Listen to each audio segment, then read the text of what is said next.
কই তুমি আবার ভাবতে বসেছো? গিন্নি একটা খুব আসছে গোপাল যাচ্ছে গোপাল ভাবছে গোপাল হাসছে গোপাল। ভাবো মন্ত্রী ভাবো, এই দুর্দিন কিভাবে কাটিয়ে ওঠা যায়। জ্যোতিষী, বিস্তারিত বলো তো আমায় তোমার গণনা। মহারাজ, আমাদের রাজ্যের ওপর অশুভ প্রভাব প্রকট। জ্যোতিষী, তোমার কাছে আছে কি কোনো উপায়? শাস্ত্রে বলেছে সমস্যা থাকলে তার সমাধান থাকবেই। উপায় আছে। 2,000 কলসির গাওয়া ঘি আর 2,000 চন্দন কাঠ দিয়ে যজ্ঞ করলে তবেই রাজদেবতা তুষ্ট। হ্যাঁ, আর আমার উদর পুষ্ট। বলি, রাজকোষ খালি করে দিলে রাজ্য চলবে কি করে শুনি? আর কোন শাস্ত্রে লেখা আছে যে শত্রু এলে যুদ্ধ না করে পুজো করতে হয়? হ্যাঁ আয়, তোমার বড় লম্বা চওড়া কথা বাপু। মহারাজ, যতক্ষণে দেহে আসে প্রাণ, এই রাজ্যকে বুক দিয়ে রক্ষা করব আমি। আপনি শুধু আদেশ দিন। তোমার রাজভক্তিতে আমি অভিভূত সেনাপতি। যথার্থই বলেছ সেনাপতি। সত্যি তো, আমাদের সেনাবাহিনী কি করতে আছে যদি যজ্ঞ করেই শত্রু তাড়াতে হয়? সঠিক কথা মহারাজ। আজ আমার রাজসভায় কোনো হাসির আওয়াজ নেই, সবাই উদ্বিগ্ন। বলি গোপাল, এই কঠিন সময়ে হাসির ফোয়ারা যদি ছোটাতে না পারো, তাহলে আর তুমি ভাঁড় হলে কিসে বলো তো? রাজ্য যখন সংকটে মহারাজ, তখন হাসি দিয়ে কি আর ভুলে থাকা যায়? এই কুডাক ডাকা লোকগুলোকে না আমি একদম সহ্য করতে পারি না। কুডাক নয় মন্ত্রী মশাই, আজকালকার দিনে কে যে শত্রু আর কে যে বন্ধু তার পার্থক্য করা বড়ই কঠিন। তাই তো আমি বড়ই চিন্তিত। ভাঁড়ের আবার চিন্তা? চিন্তা এখন তো আমাদের। তুমি শুধু আমাদের একটু হাসিয়ে আনন্দ দাও গোপাল, তাহলেই হবে। অথবা চিন্তা থেকে মুক্তি পেতে তুমি কবির মতো কাগজ কলম নিয়ে বসে যেতে পারো, একটু পদ্য লিখতে পারো। কি কবি, আছে তো তোমার সম্মতি? আপনার ইচ্ছাই আমার ইচ্ছা, তবে তাতে সাহিত্যেরই ক্ষতি। সাহিত্যের ক্ষতি কিনা সে পরে দেখা যাবে, তবে কবির যে চাকরি যাবে সে বিষয়ে আমি নিশ্চিত। গোপালের দেখছি খুব অহংকার হয়েছে। সর্বঘটে একেবারে কাঁঠালি কলা হয়ে বসে আছো দেখছি। কাঠালি না মর্তমান কলা সে আমি বিচার করব, আপনি বরং আপনার কাজে মন দিন। কেননা এই মুহূর্তে রাজ্যের সুরক্ষার দায়িত্ব আপনার। সেটা না করে আপনি রাজসভায় বসে আছেন আর আমার অবস্থান নিয়ে মন্তব্য করছেন। মহারাজ, মাফ করবেন আমার ধৃষ্টতা। না গোপাল, মাফ তোমায় আমি করব না। যতক্ষণ না তুমি আমাদের হাসির কারণ হয়ে উঠছো, ততক্ষণ তোমায় মাফ করা আমার পক্ষে সম্ভব নয়। মহারাজ, আপনি আসার আগে মন্ত্রীমশাই রাজ্যের সংকট নিয়ে চিন্তিত ছিলেন। তাই এখন না হেসে আমাদের সত্যিই রাজ্যের কথা ভাবা উচিত। হাসির ফাঁসে এখন না আবার হাঁসফাঁস করে উঠতে হয়। হাসির ফাঁসে হাঁসফাঁস?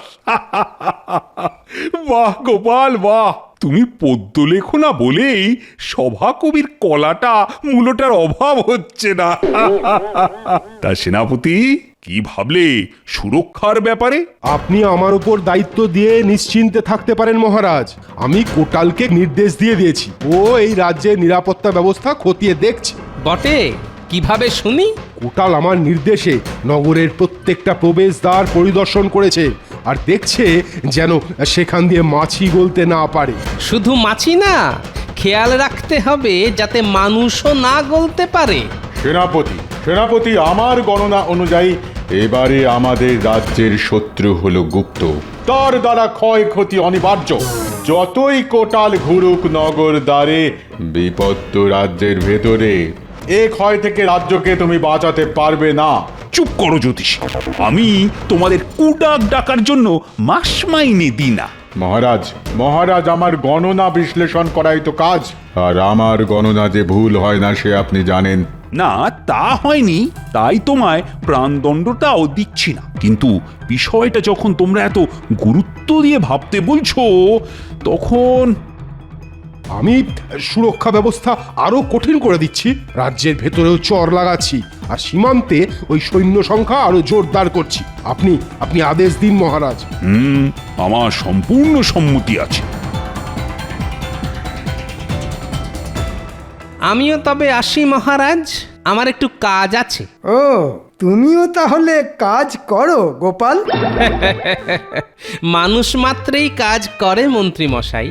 এই যেমন আপনি সারাদিন সভায় মহারাজের সামনে ঠায় দাঁড়িয়ে থেকে মাছি মারেন, তেমন অত গুরুত্বপূর্ণ না হলেও আমারও কিছু কাজ থাকে। গোপালের সাথে কথায় পেরে ওঠা অত সহজ নয় মন্ত্রী। যাও যাও গোপাল, তুমি তোমার জরুরি কাজে যাও। মহারাজের জয় হোক।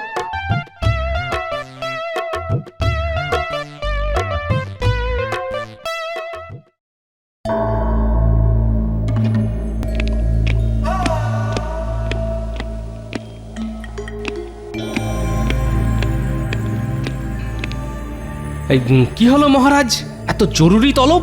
কাল আমরা যে বিষয় নিয়ে আলোচনা করছিলাম সেটা আজ সত্যি হয়ে দেখা দিয়েছে। কাল অনেক রাতে কোটাল তার রক্ষী সমেত টহলদারি করে ফিরছিল উত্তর সীমান্তে ওই বাগদিপাড়ার পাশ দিয়ে। তখন তীর দিয়ে কোটাল ও তার রক্ষীকে মেরে ফেলা হয়। সে কি মহারাজ, কোটাল আর নেই? আপনাকে কে খবর দিল? তাদের মৃতদেহ তাদের ঘোড়া নিয়ে পাশের এক গ্রামে পৌঁছয়, সেখান থেকেই খবর আসে। এ তো বড় সাংঘাতিক কথা মহারাজ। সেনাপতি গিয়ে তদন্ত করেছে? সেনাপতি তো তদন্ত করছেই, কিন্তু এখনো পর্যন্ত কিছু জানা যায়নি। তাই আমি চাই যে তুমি এই বিষয়ে একটু ভাবনা চিন্তা করো। যথা আজ্ঞা মহারাজ, আপনার আদেশ শিরোধার্য। কিন্তু আমাকে কে বোঝাবে যে ওরা আসছিল কোথা দিয়ে, কোন দিকে যাচ্ছিল, তীর কোন দিক থেকে মারা হয়েছে? হ্যাঁ, সেনাপতি তোমাকে এই বিষয়ে সাহায্য করবে গোপাল। না মহারাজ, সেনাপতি মশাইয়ের এখন অনেক কাজ। আপনি বরং আমায় কোনো রক্ষীর সাথে ওই ঘটনাস্থলে পাঠান। বেশ গোপাল, বেশ, তুমি যেমন চাইছো তেমনই হবে। রক্ষী, এই রক্ষী, তুমি গোপালকে নিয়ে ওই ঘটনাস্থল পরিদর্শনে যাও। যথাজ্ঞা মহারাজ। মহারাজের জয় হোক। ফিরে এসে আমি আপনাকে সব তথ্য দিচ্ছি মহারাজ।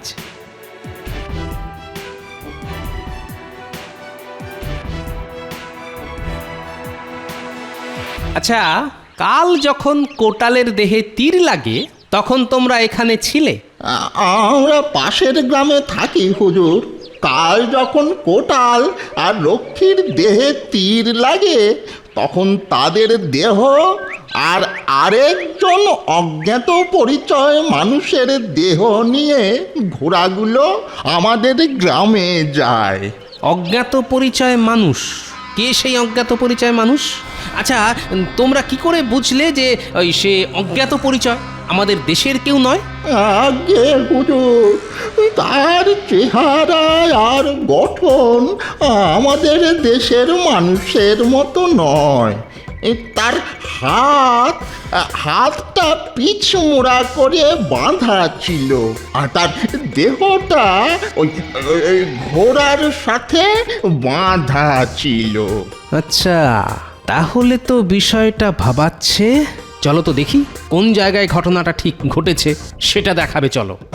আগে হুজুর, সেটা দেখেছে নেপা। হ্যাঁ, সে আমাদের পাড়ার সবচেয়ে ছোট আর ডান পিঠে ছেলে। সে ভূত দেখবে বলে রাতের বেলা গাছে গাছে ঘুরিয়ে বেড়ায়। ও কালকেও ভূত দেখার জন্য লুকিয়েছিল এদিক ওদিক। তা ওই সবাইকে গিয়ে ব্যাপারটা বলে। আচ্ছা, ও ঠিক কি বলে? ও বলে যে রাজার কিছু সৈন্যের ওপর ও আক্রমণ হতে দেখেছে। সেই শুনে আমাদের গ্রামের লোকজন যখন বেরোয় তখনই দেখতে পায় যে ঘোড়াগুলো পিঠে মৃতদেহ নিয়ে এই দিকেই আসছে। তাহলে তো নেপার সাথে একবার দেখা করতে হচ্ছে।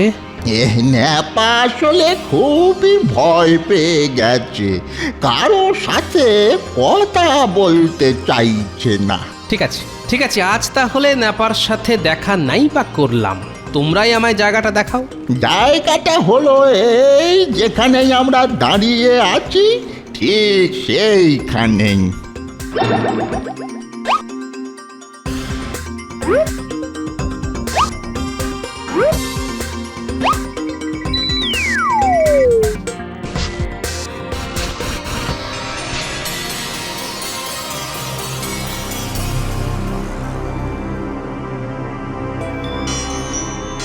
বাবা, তাহলে ন্যাপা এইখানে রাত বিরেতে ঘুরঘুর করছিল? এই ফাঁকা রাস্তা আর এই ঝাঁকড়া অশ্বত্থ গাছ, তো যে কেউ এলেই তো ভয় পাবে। চলো রক্ষী, আমার কাজ আজকের মতো শেষ। কি গোপাল, একদিনের তদন্তে তুমি কি সিদ্ধান্তে উপনীত হলে? মহারাজ, তদন্ত চলছে, তবে এটুকু বলতে পারি যে এই কাজে শত্রুপক্ষের হাত থাকার যতটা সম্ভাবনা রয়েছে, মিত্রপক্ষের হাত থাকার সম্ভাবনাও উড়িয়ে দেওয়া যাচ্ছে না মহারাজ। মিত্রপক্ষ? মিত্রপক্ষ মানে তো আমাদের নিকটবর্তী রাজ্য। না না মহারাজ, আমি ঠিক তা বোঝাতে চাইছি না। আমার মনে অন্য কোনো শঙ্কা ছবল মেরে যাচ্ছে মহারাজ। ছবল মেরে যাচ্ছে কেন? তোমার মন কি সাপে পরিণত হয়েছে নাকি? হ্যাঁ মন্ত্রী মশাই, মনে শঙ্কা ছবল মেরে যেতে গেলে মনকে সাপ হতে হয় না, শঙ্কাই তখন সাপের মতো বিষধর হয়ে ওঠে মহারাজ। আমার মনে হচ্ছে কোটাল মশাই কাউকে গ্রেফতার করে নিয়ে আসছিলেন আপনার কাছে। সেই কয়েদি ধরা পড়লে যেহেতু সমূহ বিপদ, তাই তাকে প্রাণে মারার জন্যে আগে থেকেই একদল লোক কাছে পিঠে লুকিয়েছিল, তারাই সবাইকে মেরেছে। তো কোটাল কাকে গ্রেফতার করে নিয়ে যাচ্ছিল সে খবর পেয়েছো? না মহারাজ, সেই কাজই করছি, কারণ সেটা জানা আমাদের জন্য খুব গুরুত্বপূর্ণ। তবে একটা খবর পেয়েছি যে ওই গ্রামে একটা বাচ্চা ছেলে, এই ওই 12-13 বছর বয়স, সে খুব সাহসী ছেলে। সাহসী কি করে জানলে? কারণ সাধারণ মানুষ যে সমস্ত জায়গায় যেতে ভয় পায়, সেই ছেলেটি সেই সমস্ত জায়গায় নিশ্চিন্তে ঘুরে বেড়ায় রাত বিরেতে, ভূত দেখতে যায়। আজ সন্ধেবেলায় আমি সেই বাচ্চাটির সাথে দেখা করব, কারণ কাল ঘটনাস্থলে ওই বাচ্চাটি উপস্থিত ছিল। খুব ভালো কথা। আমি তার সাথে কথা বললেই সব রহস্য উদ্ঘাটন হয়ে যাবে। তাকে আমার কাছে নিয়ে এসো, আমি তার সঙ্গে কথা বলতে চাই। আর সাবধানে নিয়ে এসো তাকে। যথা আজ্ঞা মহারাজ। আচ্ছা গোপাল, আমার একটা কথার উত্তর দাও তো। বলুন মহারাজ। আচ্ছা, তুমি নিশ্চিত হচ্ছ কি করে যে যারা এই কাজের সাথে যুক্ত তারা কেউ বাইরে শত্রু নয়, সবটাই ভেতরের ষড়যন্ত্র? মহারাজ, প্রথম কথা হলো যে ঘোড়াগুলো আসছিল উত্তর থেকে দক্ষিণে, কিন্তু তীর ওদের পিঠে লাগে, তার মানে ওরা ঘোড়ায় বসে কোনো কারণে পেছন দিকে ঘোরে। কোটাল রাতের বেলায় কেন পেছন দিকে ঘুরবে? সেটাই তো কথা মহারাজ। কোটালের মতো বিচক্ষণ মানুষ যে কেউ ডাকলেই রাত বিরেতে পেছনে ঘুরবে না, তার জন্য নিশ্চয়ই কোনো উপযুক্ত কারণ থাকতে হবে। ঠিকই বলেছ গোপাল, অদ্ভুত অদ্ভুত তোমার বিচক্ষণতা। তবে উত্তর থেকে দক্ষিণ দিকে আস্তে আস্তে আবার ঘোড়াগুলো দক্ষিণ দিকে মুখ করে, এটা তুমি বুঝলে কি করে? না মহারাজ, ঘোড়ার পায়ের ছাপ দেখেছি আমি। উত্তর থেকে দক্ষিণ দিকে তীর বেগে ছুটে আসছিল, তারপর আচমকা ঘটনাস্থলে ঘোড়াগুলো থামে এবং আবার উত্তরমুখী হয়। তখন ওদের পিঠে তীর লাগে আর ঘোড়াগুলো ওদের উত্তর দিকের গ্রামে নিয়ে যায়। খুব চিন্তায় ফেলে দিলে গোপাল। আমার রাজ্যে বসে আমারই বিরুদ্ধে ষড়যন্ত্র। চিন্তা করবেন না মহারাজ, আমি আজই ওই ছেলেটিকে নিয়ে আপনার কাছে আসছি। এসো এসো তবে। মহারাজের জয় হোক।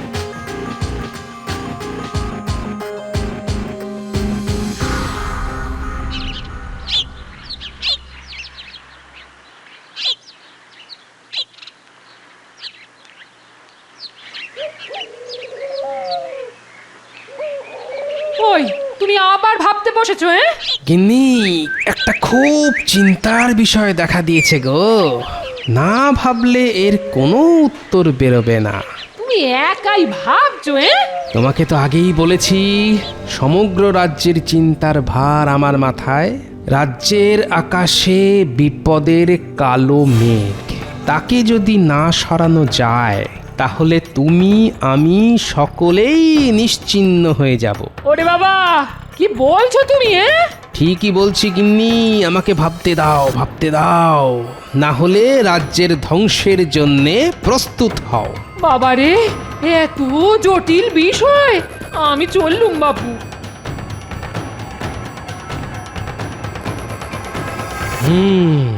গিন্নি, গিন্নি, কি হলো আবার? তোমার আলতার শিশিটা একটু দেবে? দীক্ষেতা, এই বয়সে তুমি আমায় আলতা পরিয়ে দেবে? তোমাকে বললাম না তুমি ভাবতে যেও না, ভাবনার কাজ আমার। একটু অন্ধকার হোক, তাহলে যেমনটা ভাবছি তেমনটাই হবে।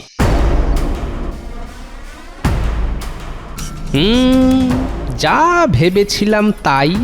ঘরের ভেতর বিভীষণ না থাকলে এমন ঘটনা তো ঘটে না।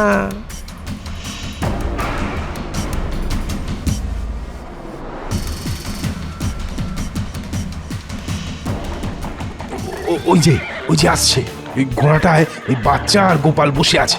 আগে ওদেরকে খতম করো, তারপর রক্ষীকে খতম করো। যথা আজ্ঞা। দেখো যেন লক্ষ্য ভ্রষ্ট না হয়।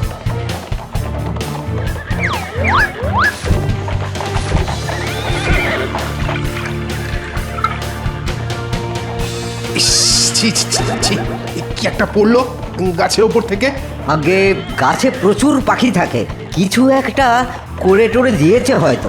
তাই হবে। যাই হোক, বাবা, আমাদের কাজ তো খতম। গোপালের অতিরিক্ত বুদ্ধি আর ওই বকবকানির হাত থেকে বাঁচা গেল।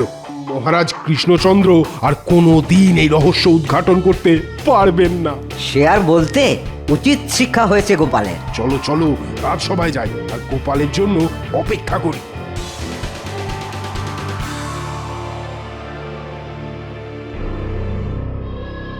গোপাল কোথায় গেল? আমি তো বড়ই উদ্বিগ্ন হয়ে আছি। গোপাল বাড়ি গিয়ে ঘুমিয়ে পড়েছে দেখুন মহারাজ। আরে গোপাল তো ভাঁড়, ওর কি আর রহস্য উদ্ঘাটন করা কাজ? হ্যাঁ,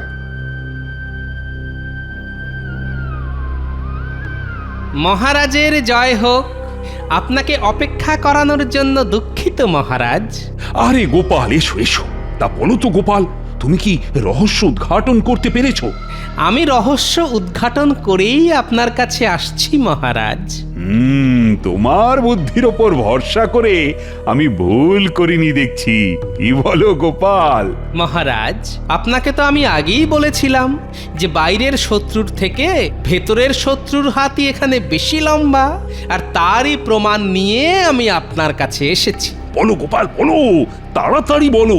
মহারাজ, যখনই কোটালের মতো এত দেশপ্রাণ এক মানুষ আততায়ীর হাতে মারা যায়, তাও কাপুরুষের মতো পেছন থেকে তীর মেরে, তখন বুঝতেই হবে যে এর সাথে কোনো আভ্যন্তরীণ ঘটনাই জড়িত।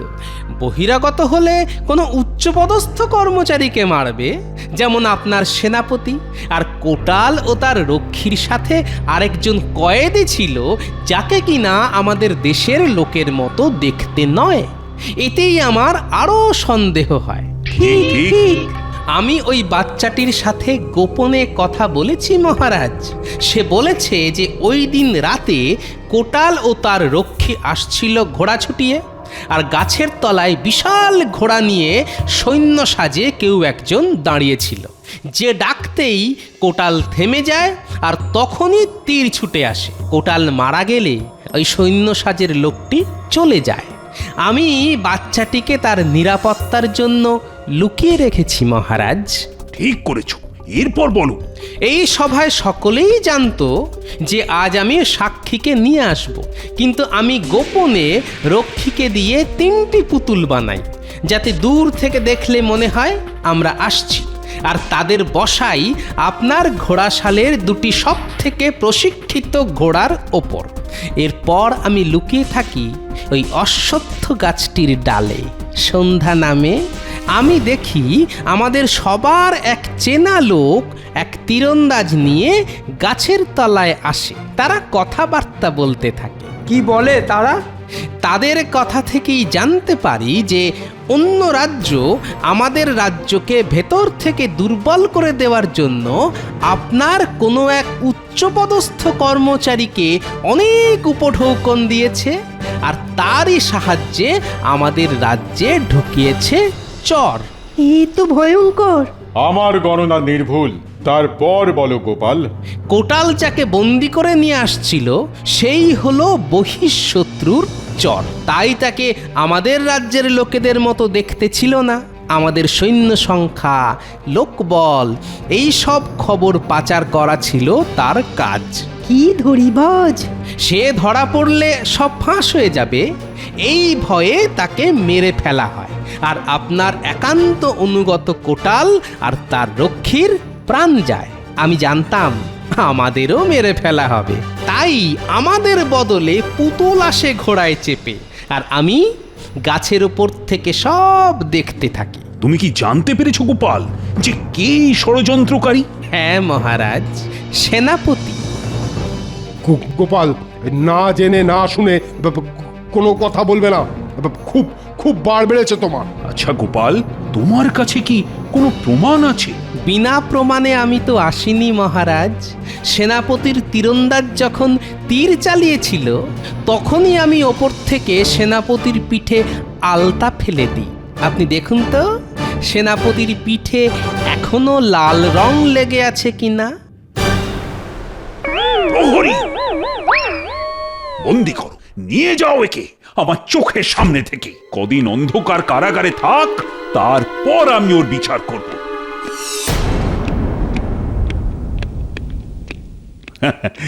গোপাল, গোপাল তুমি ধন্য। আমি অতি নগণ্য মহারাজ। না গোপাল না, আজ তোমার জন্যই এই রাজ্য এক ভয়ঙ্কর বিপদের হাত থেকে রক্ষা পেল। তাই আজ আমি গলা ছেড়ে বলবো, জয় গোপালের জয়।